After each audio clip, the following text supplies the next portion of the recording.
Introducing us, Stanley Matt Hicklin. And across the ring, his opponent stands in red corner, Solomon Scott. Solomon of House from Wolverhampton. You see a bit of a difference. He's the taller, rangier fighter of the... Oh, sorry, not the taller fighter. He's a tall, rangy fighter. He did lose his previous fight by a first-round knockout, though. And just a quick one as well, he was on about Matt in the corner of Solomon there, but there's also an ex-professional in the corner of...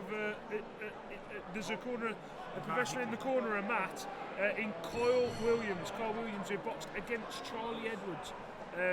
Fought for several titles as a professional in Matt Hicklin's corner.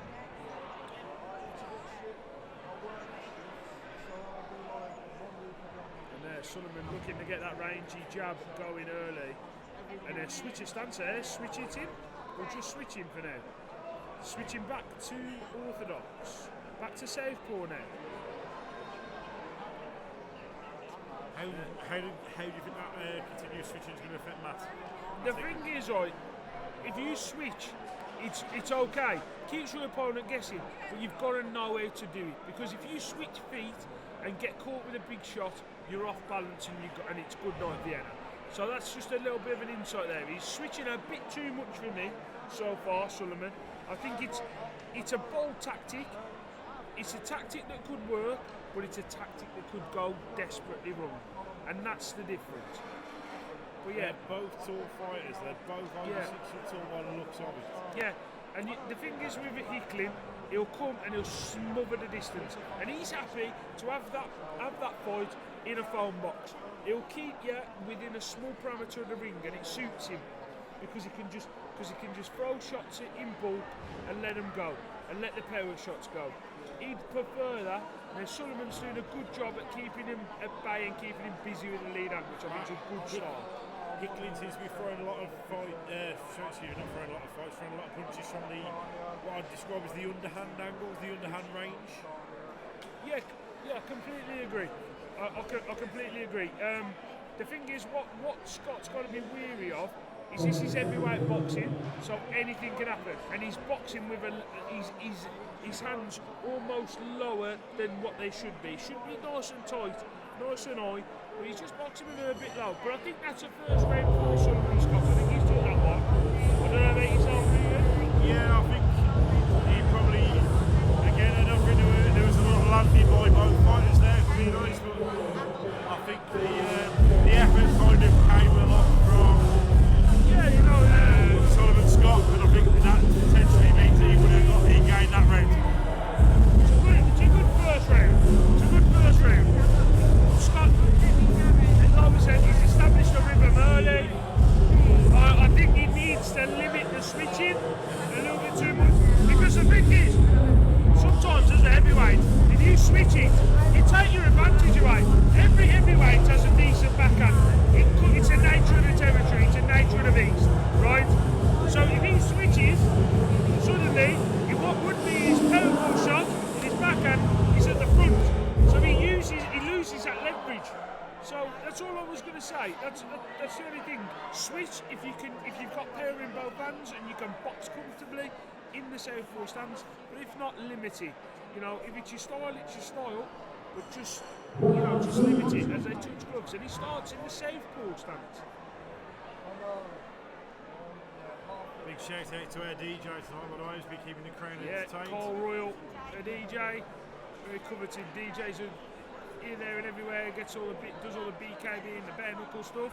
As Matt Hicklin there just lands a backhand on the inside. I believe that last song was a big favourite of the youth of today from Fortnite. Backbone, apparently. Completely agree. As Hicklin there just forcing Solomon back. Like I said, he's happy to just smother the work. Scott just getting away, just tip-tapping on the outside. And he loves that range find the lead and then comes in with the uppercuts. As Hicklin forces the issue here.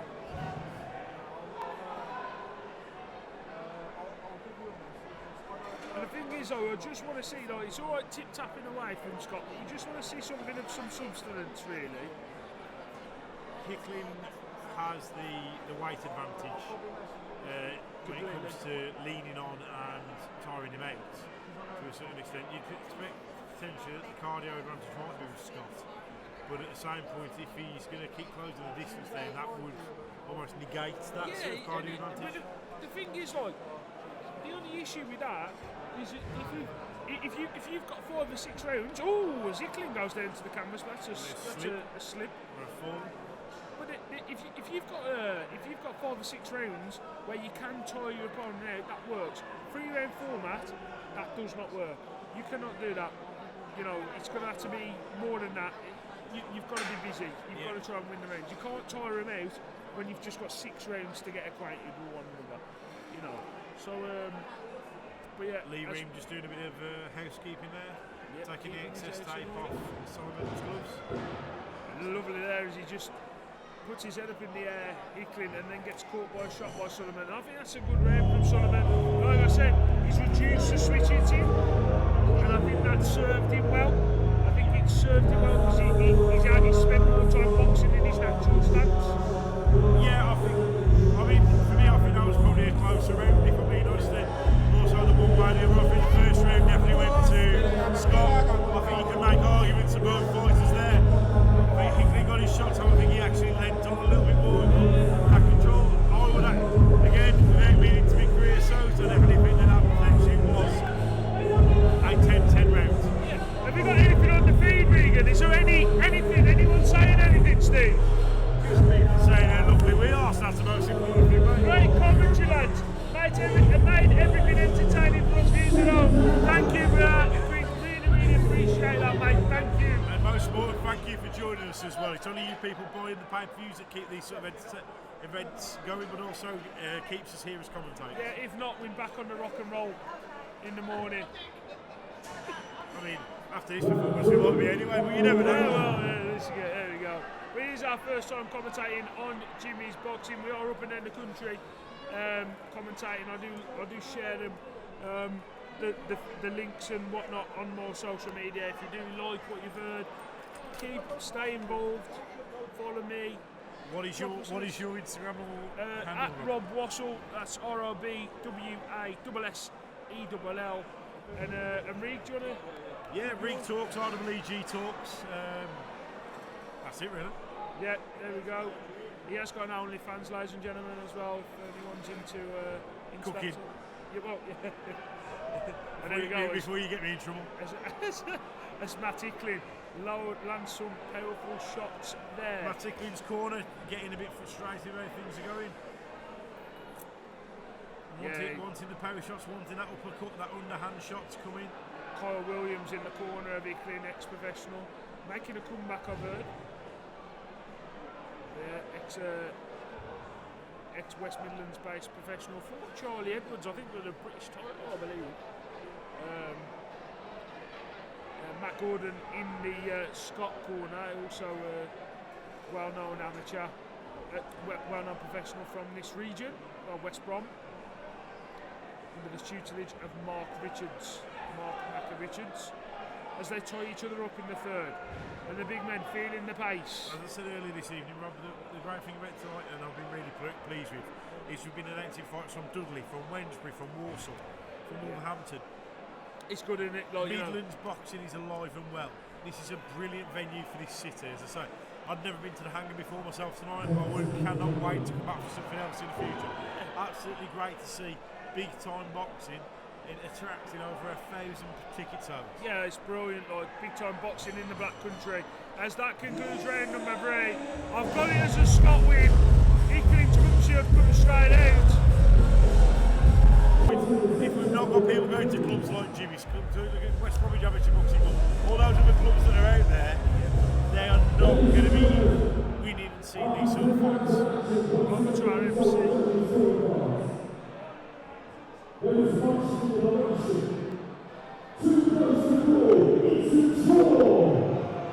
go. What a draw there.